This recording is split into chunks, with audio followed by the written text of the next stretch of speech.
Tired of the ordinary at lunchtime?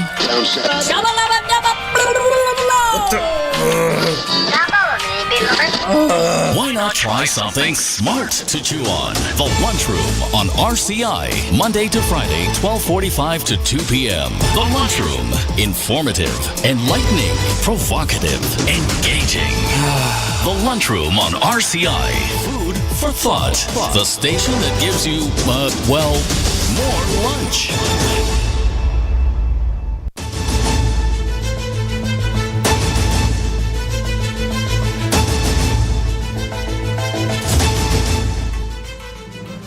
Good afternoon and welcome to the Lunchroom on Radio Caribbean International for Wednesday, the 17th of September 2025. And this is program number 1453 of the Lunchroom. I'm your host, Alex George Jr.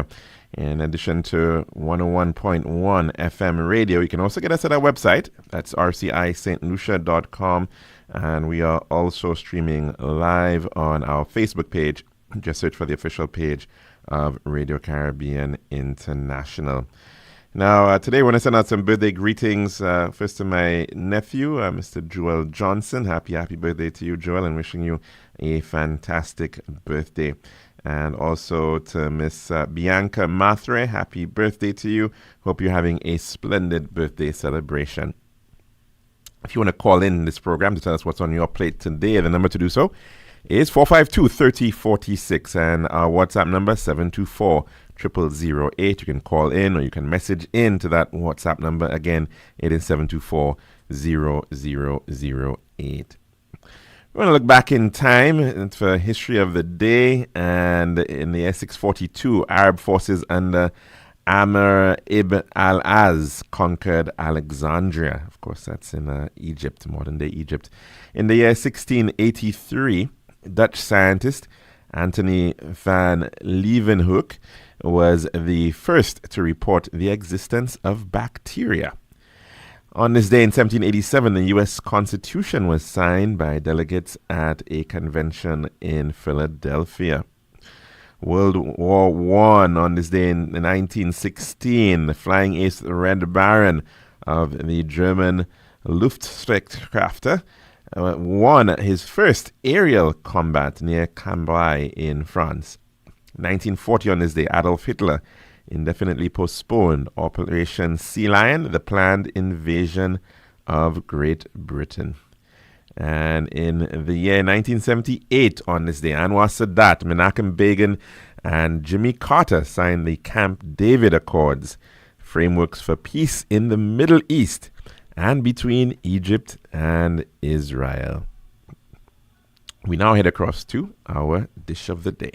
Every bed in our hospitals tells a story of someone's mother, someone's brother, someone's friend. And when that story of care is complete, it's time for the next chapter, home. But too often, discharged patients are left waiting hours, days, weeks, sometimes months, not because they want to stay, but because no one comes. We understand life gets busy, but every extra day they wait means another patient, perhaps in pain, perhaps in crisis, can't get the bed they desperately need. So when the call comes that your loved one is ready, please be ready too. Pick them up, bring them back to the comfort of family, where healing truly continues. Because caring doesn't end at discharge, it continues with you. A message from the Ministry of Health, Wellness and Elderly Affairs. Serving now, the Daily Dish. And welcome back to the Lunchroom here at Radio Caribbean International. Now, unfortunately, word coming from the otherwise very, very quiet area of Canel, Viger in Micoud, has certainly left a lot of us concerned. And that is as a result of a triple homicide being investigated by the Royal St. Lucia Police Force. Apparently, where 3 bodies, in fact, were discovered in the canals area in Micoud late Tuesday evening. And at the time, the victims had not yet been formally identified by law enforcement, and there was public speculation naming 2 individuals within that mix, another one completely unidentified at all. And the authorities are urging anybody with information to come forward, members of the public, to bring that information forward to the anonymous crime hotline at 555. Of course, even before that, we've been seeing Facebook posts and lots of suggestions there as well of what may very well be a bit of the backstory towards what may have come forward. But of course, lots of allegations at this point, and certainly the police need the support of the public in this regard. Of course, the community of Canals is not where it would appear the individuals are in fact from. And for those of you who may be familiar with that road, it's a very, very long stretch of road, very desolate, unpaved farm road, you could call it, between Canals from the Castries View Fort Highway, heading inland towards the community of Viger. Very isolated area, a very low population area as well. And so it would be, of course, very interesting to see how those individuals, in fact, even ended up in that location, what are the circumstances and what occurred in that regard. So unfortunately, of course, that brings the current homicide count for St. Lucia up to 54 for the year 2025. And no doubt will continue to be of grave concern to law enforcement and of course the families, because it means, of course, more grief, more individuals who are now having to deal with the emotions of loss, lots of issues in terms of that, the cost implications to families now having to fund funerals and handle those situations. And invariably, in many instances, we're dealing with young people who have lots of life ahead of them and are unfortunately now having to, are no longer here, and of course have left behind quite often loved ones who are then plunged into hardship as a result of what we have been witnessing right here today. So it is certainly a very unfortunate situation, and we do hope that we can see actual justice being served in many of these cases, because in quite too often we see that these matters drag on and you don't actually have justice being served. And it is very important that people see justice being done, because that's the only way we can gain confidence in the system. When we have broken systems, people lose confidence in the process, and they quite often will unfortunately take matters into their own hands, or they will try to bypass the process to be able to seek out whatever they may be looking for. And this is something that goes across the board for all services that may be provided by the state. We quite often find people wanting to evoke or certain privileges, or they want to go through some alternate route to be able to gain whatever they're seeking out in a certain amount of time. All right, and it's quite often it means that services like perhaps somebody getting a passport or birth certificate or whatever it is, those processes, if they drag on, if they're not efficient, if people don't believe that they can get a good service for what they quite often are paying for, then they will use other means. And it's the same can be said for the justice system. It is very, very important that we have a system of justice that works and that people have confidence in being able to seek out. And of course, that goes through all the layers and all the institutions that have to work hand in hand but with degrees of separation at the same time to be able to deliver justice. And so, of course, the confidence in the Royal St. Lucia Police Force, confidence in the Office of the Director of Prosecutions, the Crown Prosecution Service, and having confidence in the courts, our court process, our judiciary, to be able to, in fact, deliver on justice. And of course, we have seen, what we have effectively seen is that we've had as the society develops, as it becomes a lot more developed, as we're seeing the nature of crime evolving, as we're dealing with new issues, it becomes a lot more difficult for institutions which are not adapting and which are not keeping up with the times to be able to keep that confidence of the general public. And I think that is what has certainly befallen the Royal St. Lucia Police Force over the years. It's very easy for institutions to get trapped in time, and they end up, sometimes focusing way too much more on the traditions and how we used to do things, and not necessarily on what is efficient, on what is in fact the best way of delivering what is needed. And so the importance of having a mindset of innovation, a mindset of technology is very important. The police officer of the 1950s had a certain level of skill set, had a certain level of knowledge. Certainly, it's changed. It's changed by the 1970s, and it's certainly changed and has changed significantly in the year 2025. So we do need, more than anything else, a modern approach to policing that certainly embraces what is available, so as to give the police that edge when it comes to investigation, when it comes to engagement with the society, when it comes to building the confidence that is definitely needed to build that relationship with the society. And so we've got to be looking critically and to analyze what exists right with the police, because it's not a black box.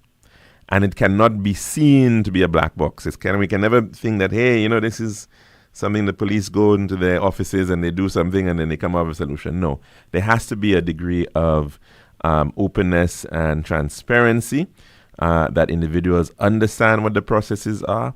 They understand the approaches that are going to be utilized by the police. And that is not to say that in any way we should be providing intricate details of assets and resources and whatnot, which may in fact endanger or prejudice police operations. Certainly not.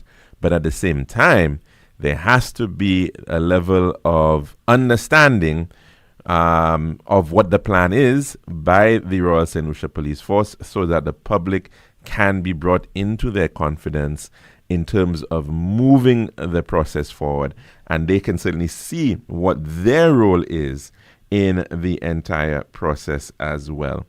Initiative that was recently announced by the Member of Parliament for Castries Central and Minister for Housing and Local Government regarding the city of Castries, and that of partnering with businesses in the city to be able to install CCTV for surveillance, I think is a very positive and very welcome step, and a necessary step as that as well.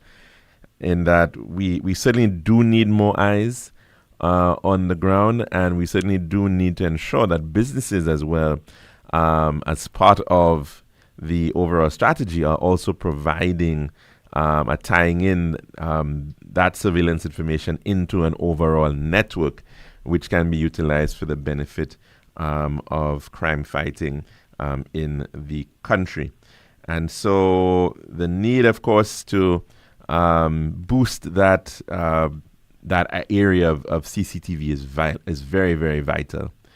Many say that in some places, in some countries, there have been concerns about the whole idea of Big Brother, and how much we need to be very careful with respect to that information sometimes being abused. And that's a very valid concern, because unfortunately, the reality is, if we don't have accountability, and if we're not putting in systems in place that are in fact providing checks against abuse, then what are we going to get? We're going to get abuse. We're going to get situations where individuals are provided with power, we've provided with resources, and unfortunately sometimes they take advantage of those resources and they end up getting used for the wrong reasons.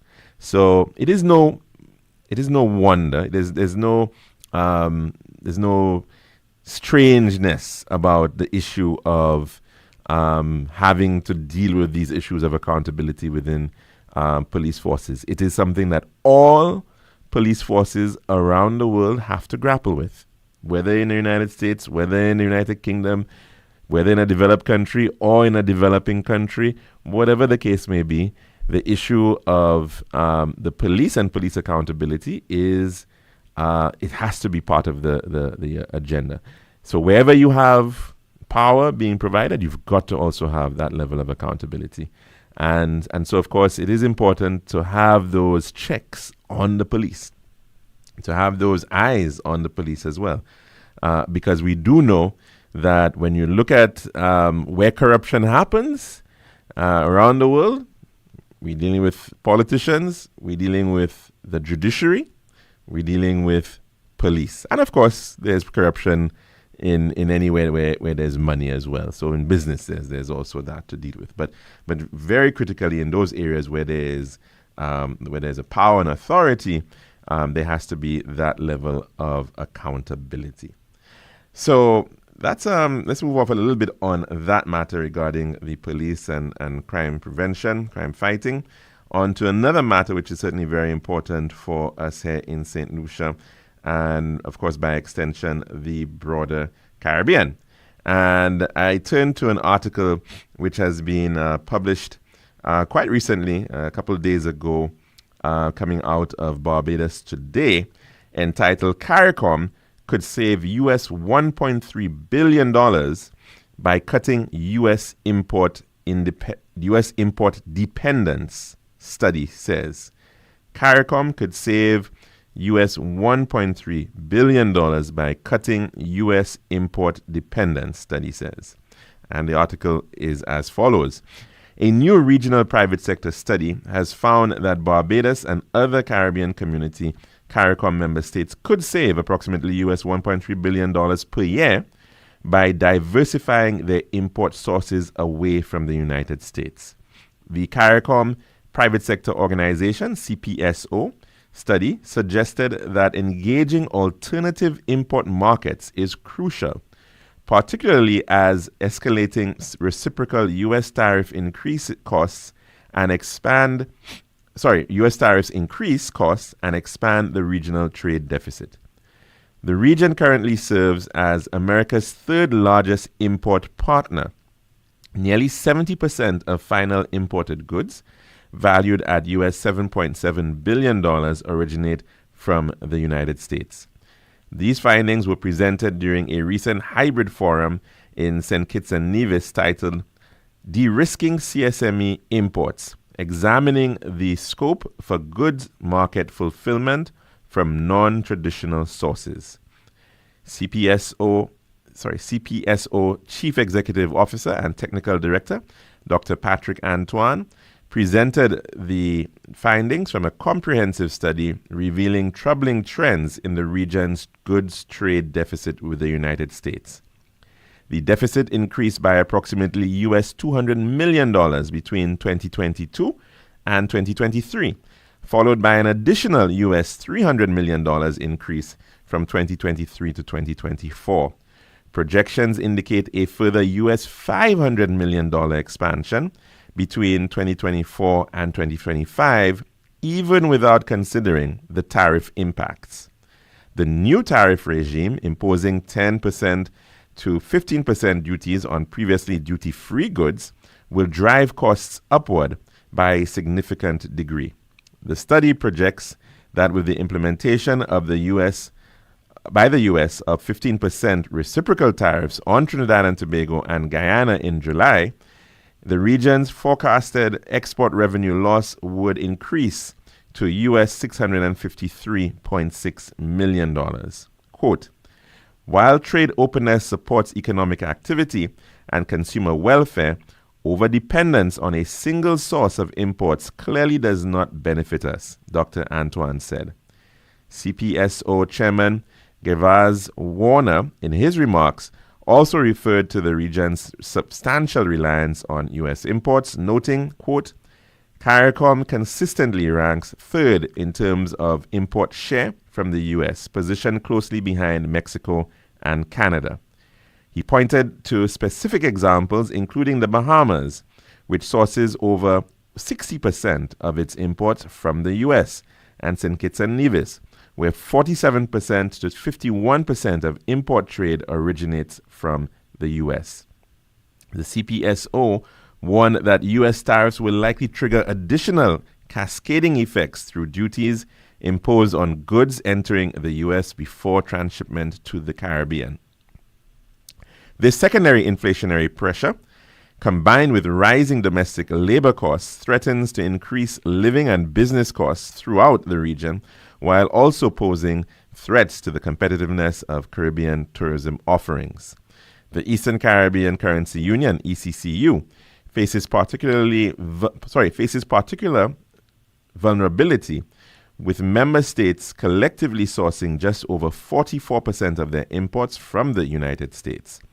Unlike some CARICOM states, which import raw materials for processing and re-export, ECCU member states primarily import finished goods, offering limited opportunities for value-added production. To enhance economic resilience, the CPSO recommends strategic import market diversification, which could deliver substantial cost savings, protect consumers from price volatility, and improve competitiveness in key sectors, including manufacturing and tourism. The comprehensive analysis undertaken by the CPSO examined 1,251 product lines with over US $9.1 billion, identifying significant opportunities to reduce U.S. import dependence. The study found that 32% of non-fuel goods, including food products, and 23% of mineral fuels could be sourced more cost-effectively from alternative markets. Remarkably, 94.7% of non-fuel imports and 85.8% of total imports, including fuel, could be competitively sourced from other suppliers. It identified several alternative markets with substantial potential, including Malaysia, Brazil, the Netherlands, Spain, Turkey, South Africa, Estonia, Bulgaria, Portugal, and Mexico.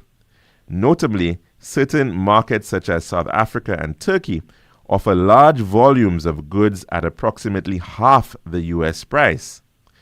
The analysis projects that the CARICOM Single Market and Economy, CSME, could realize annual savings of US $1.3 billion on U.S. imports, representing 16.4% of total import value. The largest opportunities exist in the machinery and electrical equipment sectors, both critical to construction, foreign direct investment, and broader economic development. To capitalize on these opportunities, the study emphasized the need for improved trade facilitation and port logistics. An assessment of weekly liner connectivity from 17 potential supplier countries revealed that Jamaica's Port Kingston remains the highest regional connectivity, with Trinidad and Tobago's Port of Spain ranking second. However, many Organization of Eastern Caribbean States, or OECS, ports, including in St. Kitts and Nevis, have limited or no direct liner connectivity, creating significant barriers to developing new trade relationships. The CPSO stressed that Eastern Caribbean countries must also prioritize port infrastructure upgrades, if they are to capture import diversification benefits. ECCB Governor Timothy Antoine reinforced the urgency of movement towards these solutions. He challenged the region to leverage its strategic geographic position between the Americas, Africa, and Europe to establish itself as a bi-directional trade logistics hub. This transformation could create a new growth engine alongside energy security initiatives and digital transformation efforts. The CPSO said the results of the research can contribute to strategic responses by CARICOM targeting the diversification of import and export markets, leveraging the locational advantages of CARICOM states, and introducing urgent policy changes to benefit from the shifts in regional and global supply chains. And this event was hosted by the CPSO in collaboration with the ECCB at the bank's headquarters in St. Kitts and Nevis. That story coming from Emmanuel Joseph out of Barbados today, which was published just a couple days ago. That's our dish of the day. When we come back, we're taking our weather reports, and then, of course, we can take in some calls. This has been The Daily Dish. Every bed in our hospitals tells a story of someone's mother, someone's brother, someone's friend. And when that story of care is complete, it's time for the next chapter, home. But too often, discharged patients are left waiting hours, days, weeks, sometimes months, not because they want to stay, but because no one comes. We understand life gets busy, but every extra day they wait means another patient, perhaps in pain, perhaps in crisis, can't get the bed they desperately need. So when the call comes that your loved one is ready, please be ready too. Pick them up, bring them back to the comfort of family, where healing truly continues. Because caring doesn't end at discharge, it continues with you. A message from the Ministry of Health, Wellness and Elderly Affairs. It's now time for your weather report, brought to you by Island Style. Girl, I've been so stressed searching for the perfect tiles to complete my home. Really? Yeah, it's always the same white, beige, and gray tiles with the style stores. Like they're all buying from the same place. You're the design expert. Help me, please. I'm fed up. What are you looking for? Something different. Something that says Caribbean beauty and suits my personality. Something vibrant and classy with a little razzle dazzle. Okay, Ms. Razzle Dazzle, I know just the place. Island Style Tile and Bath, they're my number one store for everything tile. And with their new In Living Color collection, you'll find the most gorgeous styles to give you that splash of Caribbean flair you're looking for. That sounds perfect. I'll even take you myself and throw in a free design consultation. I'll never say no to that, sis. I can't afford you anyway. Visit our Island Style showrooms in Castries, Rodney Bay, and View Fort, or call 450-452 or 453 Tile. We'll help bring your vision to life in living color. This is Radio Caribbean International. It's now time for the weather news. And the forecast for St. Lucia Valley for the next 24 hours. Winds will be blowing from between the east and east-southeast near 15 miles per hour or 24 kilometers per hour. Becoming lighter at times. Weather fair to occasionally cloudy with a few scattered showers and a chance of isolated thunderstorms.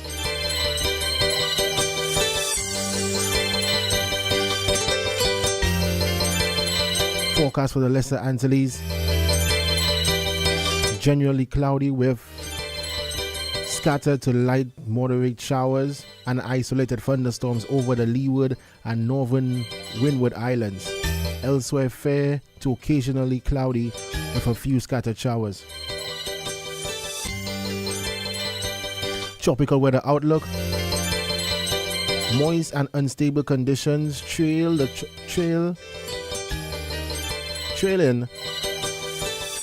a tropical wave will cause showers and isolated thunderstorms mainly over the northern portion of the Lesser Antilles during the forecast period. Gabriel forms over the central tropical Atlantic. Forecast to remain over open waters for several days. At 8 a.m. today, the center of poorly defined tropical storm Gabriel was located near latitude 17.5 degrees north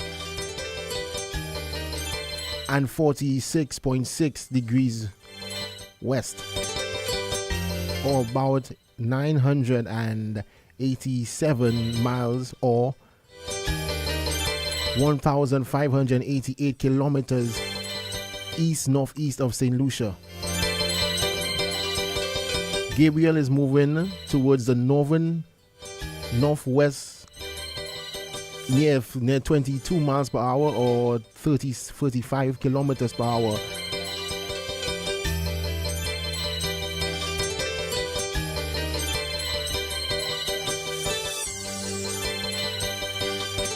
A northwest to northwest motion is at a reduced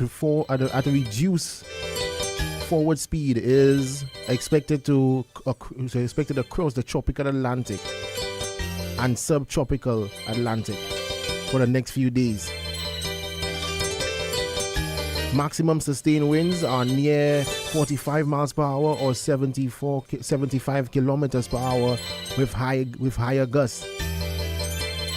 Little chance of strengthening is forecast over the next 24 hours. Gabriel is forecast to remain over open waters for the next several days.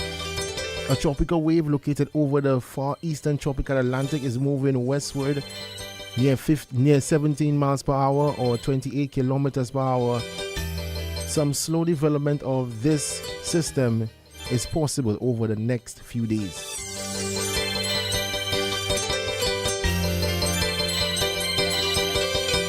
This has been Weather News. For more information, call the Weather Hotline at 454-3452.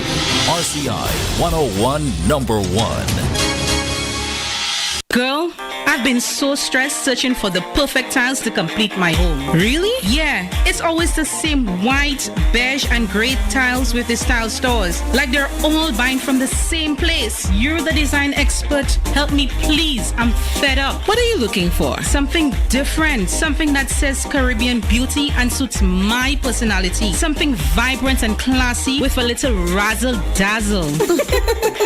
Okay, Ms. Razzle Dazzle, I know just the place. Island Style Tile and Bath, they're my #1 store for everything tile. And with their new In Living Color collection, you'll find the most gorgeous tiles to give you that splash of Caribbean flair you're looking for. That sounds perfect. I'll even take you myself and throw in a free design consultation. I'll never say no to that, sis. I can't afford you anyway. Visit our Island Style showrooms in Castries, Rodney Bay, and View Fort, or call 450-452 or 453 Tile. We'll help bring your vision to life in living color.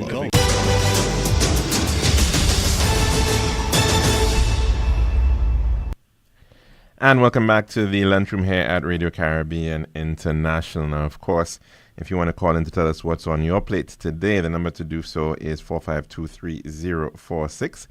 And we, of course, also welcome your input via WhatsApp. That is 724-0008. That's the number. You can call in or message in on that platform. Now, of course, that article we just took in comes from a study which was very recently done looking at the imports of the Caribbean and what could in fact happen if the Caribbean in fact diversifies its market sources. Now, of course, this has been something that has been discussed very vigorously, I would say, particularly since the introduction of this proposed reciprocal tariffs regime on was it Liberation Day that Mr. Donald Trump declared, when he effectively took aim at the trade arrangements between the United States and nearly every single country in the world. And despite the fact that, of course, the United States enjoys a significant trade surplus with the Caribbean, as has been pointed out in that article, there was still suggestions that even the small amount of trade heading towards the United States would be taxed at increased rates. But in addition to that, of course, the fact that the United States is raising its taxes overall, it would impact their finished products as well, products that are depending on raw materials that are coming from other parts of the United States. And so we're very, very much tied into this situation. And so the need to begin looking at other partners, other trade partners, is vital at this time. Of course, as had been pointed out by that article, we are tied in so significantly with the United States by virtue of the shipping and logistics arrangements that exist currently. Most of our trade links are right now through the port of Miami or through Florida in some form, and we certainly do need to broaden that aspect as well. Let's take in a call at this time. Good afternoon. Welcome to the Lunchroom. What's on your plate today? All right. How are you, Mr. George? Very good. Very good. Thank you. Thanks very much for asking. Okay. Let me tell you, or let me ask you, that article, written by who, you said? It's an article was prepared by Barbados Today, but it was looking at a presentation that was done in St. Kitts at the ECCB headquarters. So what is it suggesting? It is effectively suggesting that the Caribbean needs to look to new trading partners. The export? No, for sourcing of goods. Of goods. So in other words, things that we are importing, they're saying effectively we could find cheaper like products from other markets. And so therefore we could realize a significant savings from what they're saying of at least that's cheaper after freight and everything, transportation, everything is paid, eh? I assume so. Yes. Okay. I assume that what they're saying is that, yes, But of course, that is the challenge. The challenge is, in fact, creating those logistics, those routes. Because you see, when we do dealing with trade, the greater part of our trade, colleagues, is services, Well, we do have a trade. How we really balance our balance sheet. How we balance our it off is account. through services. You know that, eh? Yes, but we import quite a lot of actual goods. The deficit in goods, it will not be so well. What the article is suggesting, we could reduce that, but the dependence on America for our trade in services. That's where we're very vulnerable. All right? Yes, we are dependent, especially in tourism. Area where we really have to pay more attention to more than, the savings on the thing. Redressing the balance of payment on goods. I mean, it's desirable. But what I'm saying is, in services, it's more important. You know what I'm saying? Don't you agree? That is with respect to our tourism in particular, because we are very highly geared towards that. So yeah. But I think there is a need to diversify those markets as well. There's no doubt about it. But the reality is the problem lies, because even in our latest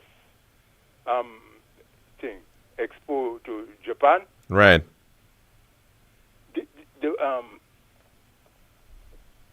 The cost of people, a lot of people wouldn't mind come visiting Japanese, right? Wouldn't mind visiting St. Lucia, but the cost thereof is prohibitive. Mm-hmm. You understand? Mm-hmm. And even in China and these places. So then maybe that's where we need to get some serious niche markets. That's people who have the dollars, the big dollars. Right. Yeah.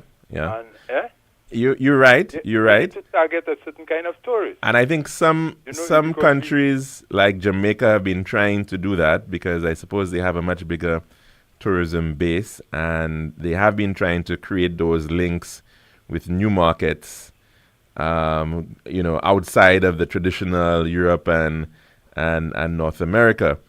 And but still, you see, with this thing also comes the loss of patrimony, so to speak. Where these people usually you have to build enclaves for the filthy rich people.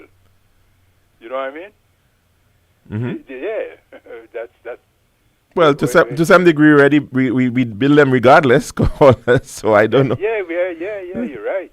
I'm not sure that it's that model, of course, is the model that a lot of countries take on. Jamaica to a certain extent, you could say so, on the North Coast. We're moving in that direction, it seems, because I was watching the news and seeing about some kind of hospital providing services, for in terms of health and, wellness services, being the first one in the hemisphere that particular. You're talking about the Isla project? Isla, yes. Yeah.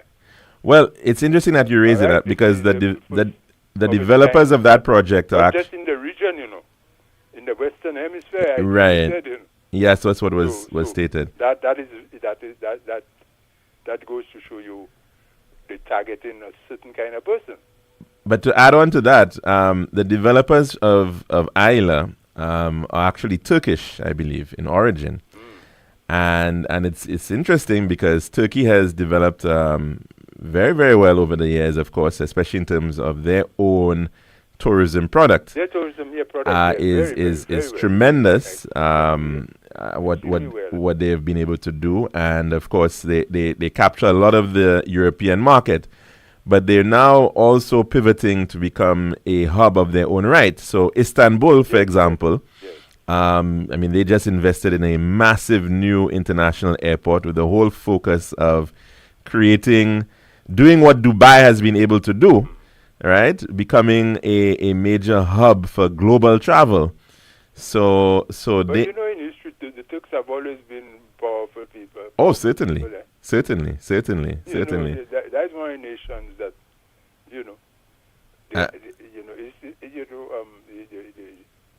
Europe and these people have to subdue, The whole Anatolian highland area is believed to be where you even had the birth of agriculture, the agricultural civilization, and starting off there.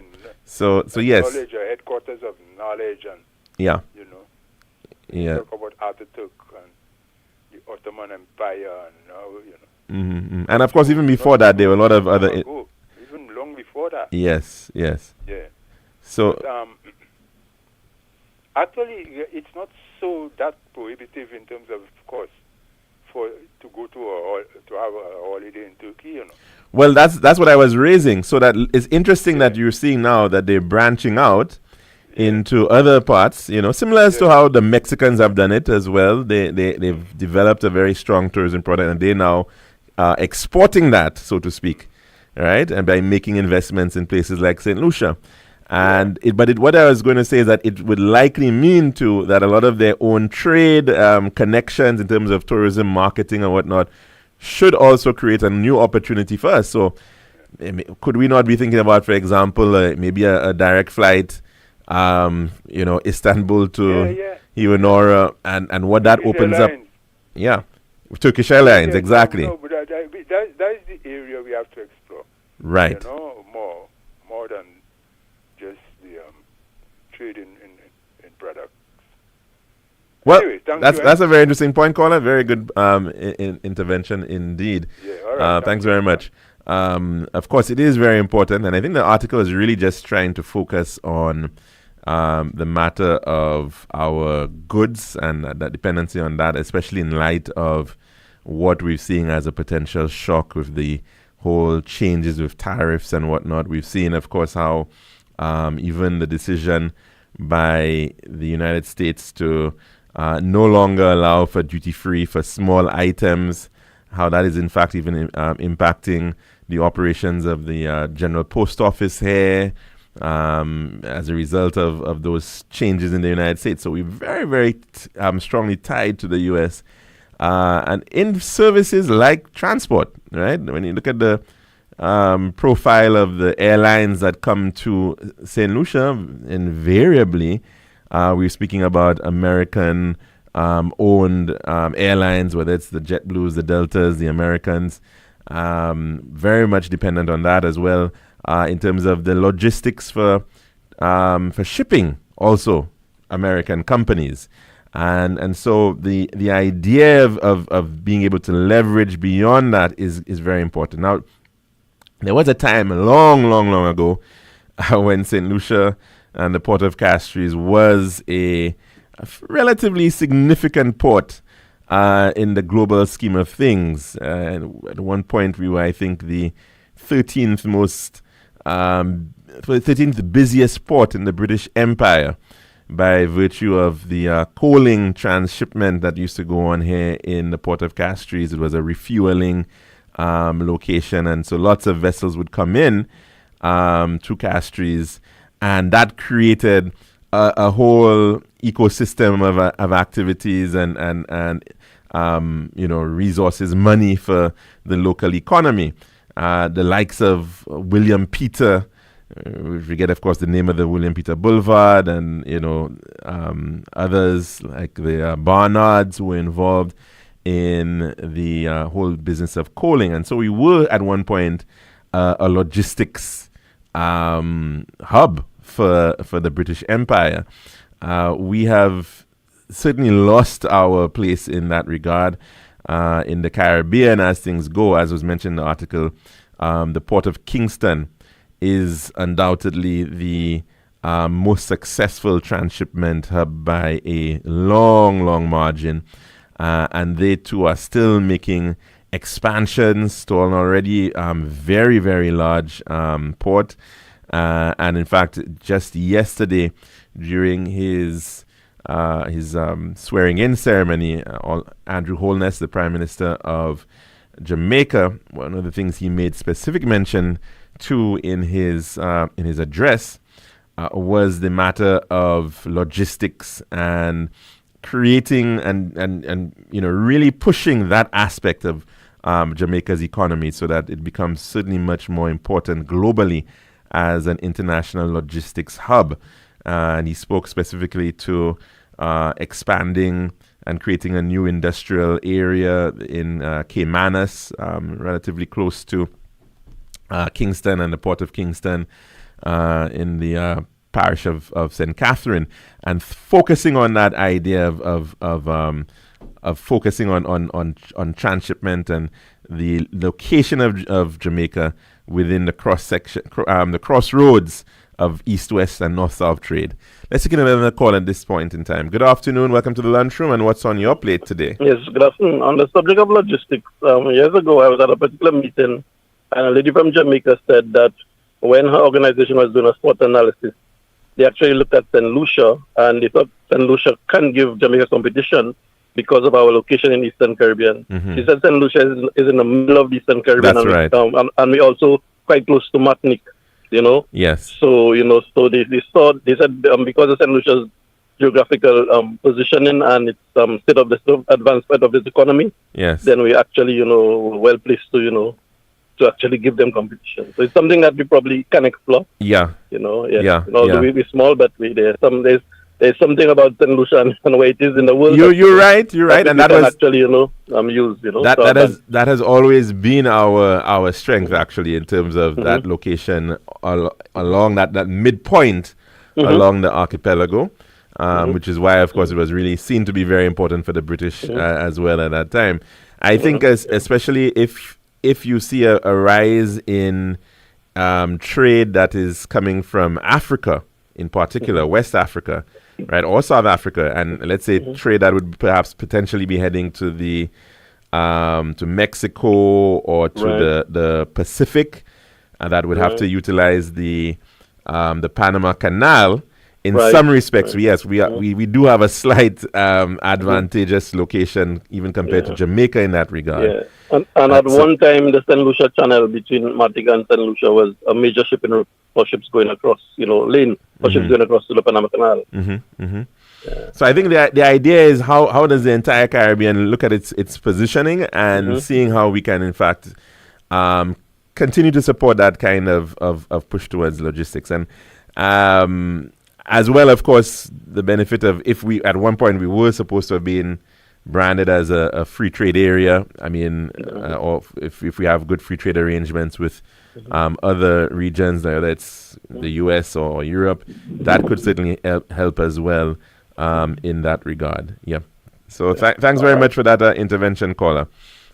Take care. Bye-bye. Goodbye. Of course, one of the challenges that we have had is that the Port of Castries is certainly inadequate at this point in time in terms of its scale and size to be utilized effectively to the degree that you would want in terms of a major transshipment hub, a major port. I mean, when you're speaking about that, you're speaking about really requiring hundreds of acres of land dedicated to ports and logistics, and having the container yards that are suitably arranged. So you really have to think about in a pretty big way. And I don't think, again, of course, that Castries certainly does not lend itself to that because of the smallness of the harbor. It's only about 80 acres if you look at the contained space there. And so certainly there have been proposals to look at cul-de-sac, but of course that comes with its own challenges, particularly in terms of the cost of requiring breakwaters and what have you. But it may be at some point a bullet that we will have to potentially bite. Barbados, of course, had to do that with their deepwater harbor, and many other countries have had to make significant investments in that regard. Or whether we also may have to look at VA4 as another area where that could be achieved, and whether VA4 could in fact serve as our international gateway for both air and sea operations. But of course, for that to properly work out, we still do need to look at the issue of the internal movement of goods and services and people between north and south. And I think that is perhaps the key of unlocking this need at this point in terms of making those types of investments. Ports, of course, have become very crucial in that regard. We're seeing a greater interest at play in terms of developing of seaports. Just yesterday as well, the Port of Kingstown in St. Vincent and the Grenadines, they have undergone a significant expansion, reclaimed about 8 acres, I believe, or so, and expanding that port, a new port there, and the keys to that port symbolically being handed over yesterday, although work is still ongoing in terms of the container yard, but the port buildings and much of the infrastructure has already been completed there. And so I think work being done by a company, a Canadian company, Aecon. And so, of course, that would certainly help, certainly a major upgrade to what existed previously in the case of Kingstown. So very, very important investment for them. As well, we've seen other countries also looking at that. I think in the case of Dominica, they too also have their port, which is in need of upgrade, Woodford Bridge, very exposed harbor as it is right now, and with the intention expressed already for expansion there as well. So certainly the point being made by that article, very, very important that we see some improvements to the ability for these ports to handle containerized cargo, but as well with the shift towards the need for passenger ferry services, there too, there's a need for upgrading of services with respect to these ports. Quite often, again in the case of Dominica, because of the exposed nature of their port, on a choppy day, it's very difficult for those ferries to actually get in and berth. And that sometimes leads to cancellations or delays of service. So definitely the OECS has to be thinking about how it can better position itself in terms of its port infrastructure. That's our program for today, and we do hope that you can join us again tomorrow, God willing, for another one. I'm your host, Calix Shaw Jr., saying goodbye.